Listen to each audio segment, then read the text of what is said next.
Sebenarnya antara fakta jurnalistik dengan fakta sejarah, kita berbicara dari pertama kali UPI ini berdiri sampai kemudian Reformasi 98. Apa saja isinya? Di dalam 8 itu, yang pertama sebenarnya berbicara tentang lini masa atau timeline dari gerakan mahasiswa. Kalau kita cek, di dalamnya tidak banyak mengungkap tentang gerakan mahasiswa. Nah, termasuk juga pada saat di bagian ketiga mengangkat tentang perang melawan PKI. Gerakan dakwah, dan juga waktu itu demonya kan, kalau bicara demo isunya itu tentang larangan berjilbab, demo SDSB dan lain-lain. Nah, dan juga alma mater kedua saya di UPI misalnya ada unit pers mahasiswa yang di situ aktif juga membangun, menggalang diskusi-diskusi alternatif menjemput reformasi, termasuk menghadirkan salah satunya Pak Adnan Buyung Nasution kala itu.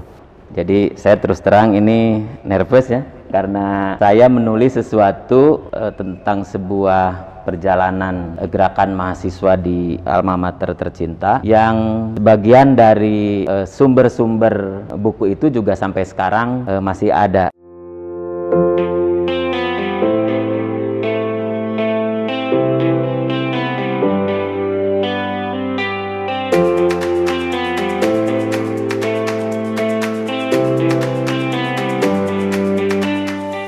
Jadi Bapak Ibu sekalian, saya kan menghabiskan pendidikan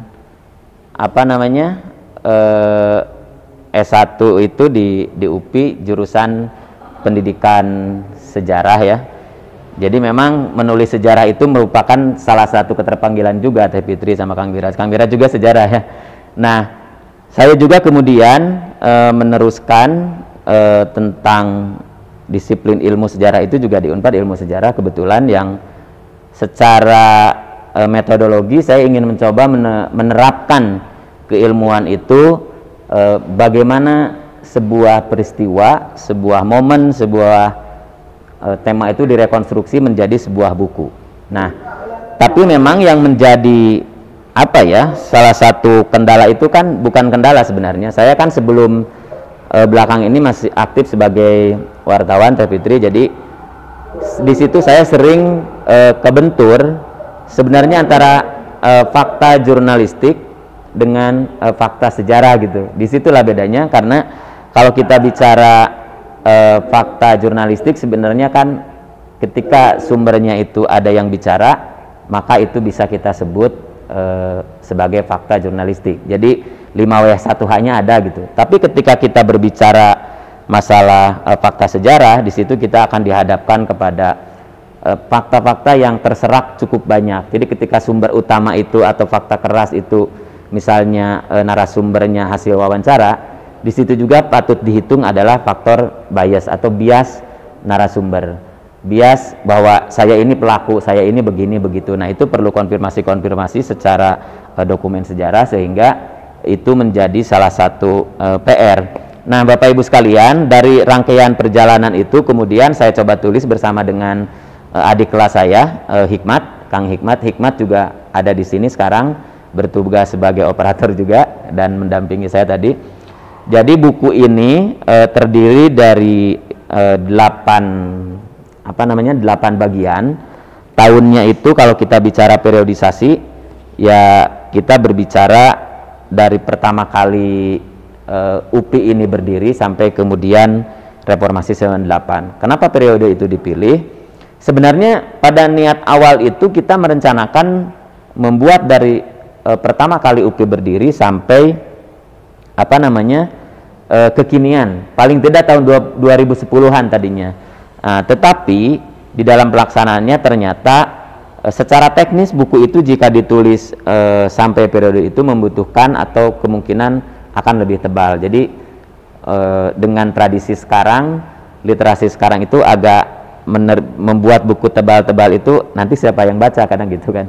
Nah, makanya ini akhirnya dipecah menjadi 2 periode. Periode pertama itu sebelum reformasi atau sampai reformasi, dan saya berencana juga dengan Hikmat untuk meneruskan proyek ini, penulisan setelah reformasi sampai ke sini, karena tokoh-tokoh aktivis-aktivis adik-adik kelas atau bahkan senior saya yang terlibat langsung pada peristiwa 98 itu juga tidak atau belum tercover di dalam cerita ini gitu. Nah, Apa saja isinya?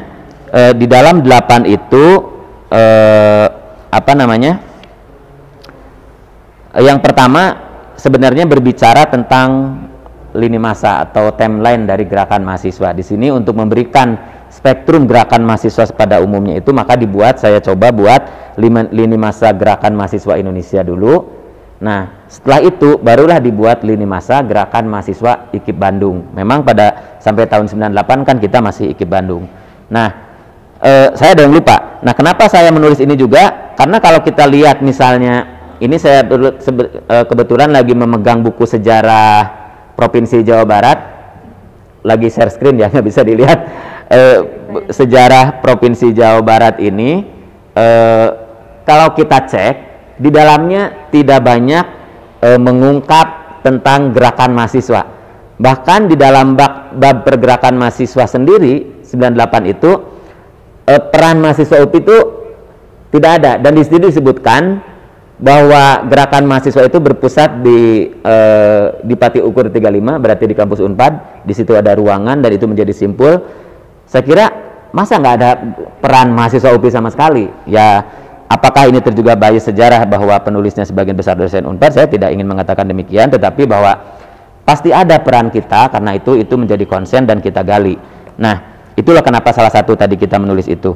Nah, yang kedua, yang bagian pertama tadi itu juga dilengkapi dengan pimpinan-pimpinan mahasiswa IKIP Bandung, organisasi mahasiswa IKIP Bandung dari awal lah, dari pertama kali itu apa namanya,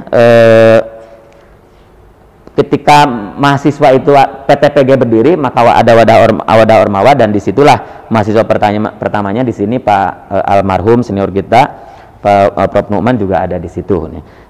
Nah, di situ disebutkan misalnya yang tadi saya nama mention itu ada Bang Jul, ada Prof Fuad, itu merupakan generasi pimpinan atau pemimpin dari organisasi mahasiswa. Di sini misalnya ambil contoh yang tadi saya sebut itu Bang Jul Kabir ya, itu Dewan Mahasiswa, Ketua Presidium 1969 sampai 1971. Terus ada juga almarhum Prof Asmawi juga, itu sebelumnya Prof Asmawi, dan sebelumnya lagi adalah Prof Fakri Gapar, itu juga Ketua Dewan Mahasiswa, Ketua Presidium, dan tadi juga ada Prof Muad sebagai Sekjen. Nah, kemudian setelah pada masa rangkaian umum lah, rangkuman gerakan itu, bab berikutnya adalah mahasiswa di dalam pergulatan identitas alma mater. Kenapa itu dipilih?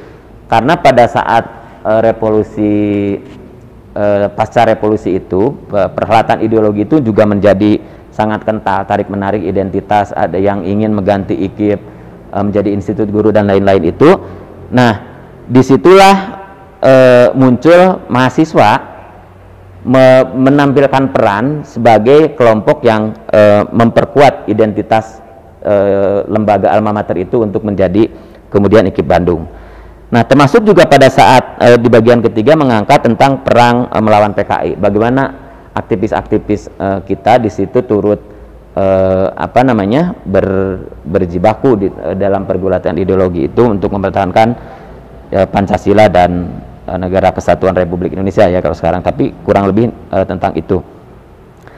Nah, kemudian pasang surut gerakan mahasiswa itu setelah tahun 70 sampai 80 itu periodenya berarti tadi seperti disebut Bang Jul ya, di situ muncul lebih kepada konsolidasi dan juga menghangat kembali itu pada masa ini di bagian kelima. Di sini ditampilkan tentang NKKBKK. Nah, NKKBKK ini ditampilkan apa namanya ketika mahasiswa dikandangin di BEM Universitas ya, katakanlah Dewan Mahasiswa di tingkat universitas dihapuskan, diminta untuk dibatasi untuk tingkat fakultas saja. Nah, disitulah sebenarnya muncul gerakan-gerakan intelektual, lebih kepada kajian, lebih kepada diskusi dan lain-lain. Dan ini sebenarnya nyambung dengan bagian ketujuh tentang bagaimana kembalinya organisasi mahasiswa itu yang tadinya dibatasi sampai pada fakultas, dimotori. Ini berarti angkatannya angkatan 90 dan setahun sebelumnya lah. Di sini ada Prof Didin, Pak Sekjen, itu juga Ketua Senat Mahasiswa IKIP Bandung yang ketika mulai muncul lagi organisasi mahasiswa di tingkat universitas. Ini agak loncat karena bagian 6 ini lebih ke segmen UPI ini kan kampus ilmiah edukatif religius. Di situ muncul gerakan-gerakan yang kajian Islam lah, gerakan-gerakan dakwah kampus. Itu jadi chapter tersendiri, bentuknya lebih kepada gerakan dakwah, dan juga waktu itu demonya kan, kalau bicara demo isunya itu tentang larangan berjilbab, demo SDSB dan lain-lain. Nah, setelah saat itu kembali ke tahun 90-an itu adalah, kalau meminjam Pak Rudianto itu kebetulan salah satu ketua SMIB juga yang diwawancara, yaitu sebenarnya bisa dibilang masa inkubasi lah, inkubasi gerakan mahasiswa menjemput reformasi. Kalau saya beri judulnya sih sebenarnya Bumi Siliwangi menjemput reformasi. Jadi bagaimana konsolidasi di tingkat kampus seperti apa, dan akhirnya ini yang kemudian menjadi gelombang dahsyat gerakan mahasiswa UPI. Kalau kita lihat sampulnya ini sebenarnya ini demo ketika mahasiswa UPI menjebol pagar EPTK di depan Geger Sunten ya, di depan Kang Opik Taufik Faturrahman. Di situ kalau disidik-sidik kalau dilihat dengan jelas sebenarnya di sini ada Kang Dadi Darmadi. Saya lihat tadi di list juga peserta hari ini hadir bersama kita. Cuma nanti akan jadi kuis aja barangkali. Coba di sini yang mana Kang Dadi. Jadi kalau dilihat ada Kang Dadi di dalam sampul ini, walaupun tidak jelas mukanya, tapi kalau diidentifikasi itu adalah Kang Dadi Darmadi, Dokter Dadi Darmadi kalau sekarang karena sudah jadi dokter. Nah, yang terakhir bagian dari buku ini 10 menit ya Teh? Ya. Udah lebih ya bahkan 1 menit lagi. Ini menyoroti sisi lain yang boleh dibilang nggak non pergerakan banget sebenarnya, karena tumbuhnya UKM, minat dan bakat itu juga seiring dengan tumbuhnya kesadaran mahasiswa untuk berpolitik. Jadi di sini saya menguraikan beberapa UKM, baik itu UKM olahraga maupun UKM yang sifatnya lebih kepada kesenian, lebih kepada penalaran. Yang kesenian itu misalnya di sini Teater Mahasiswa IKIP Bandung SMIB kalau sekarang lakon, ada lagi Keluarga Bumi Siliwangi Kabumi ya, ada juga dulu itu Laras, ada apalagi Paduan Suara ya PSM. Nah, dan juga ada unit fotografi misalnya, dan beberapa yang lain. Dan selain itu ada unit khusus, misalnya ini yang saya mention khusus, misalnya ada Keluarga Donor Darah atau KDD, ada UKDM, dan juga alma mater kedua saya di UPI misalnya ada unit pers mahasiswa yang di situ aktif juga membangun, menggalang diskusi-diskusi alternatif menjemput reformasi, termasuk menghadirkan salah satunya Pak Adnan Buyung Nasution kala itu. Nah, di sini tentu kalau kita bandingkan dengan sekarang UKM sudah sangat banyak ya. Tapi pada saat itu memang tidak sebanyak sekarang, dan itu turut memberi saham gerakan mahasiswa, karena dialog-dialog itu juga tidak semata-mata terbangun dalam bentuk demo-demo jalanan, tapi juga di dalam ekspresi-ekspresi kesenian maupun membangun prestasi melalui olahraga. Nah, saya kira sebagai pengantar kurang lebih isinya itu, dan tentu nanti bisa dibaca oleh Bapak Ibu sekalian. Segala kelemahan, kekurangan tentu itu datangnya dari penulis, dan saran, masukan untuk penyempurnaan atau untuk edisi berikutnya juga bisa disampaikan. Tentu dengan senang hati kita akan menyempurnakannya. Terima kasih Teh Fitri, terima kasih Bapak Ibu semuanya, dan hatur nuhun. Assalamualaikum warahmatullahi wabarakatuh.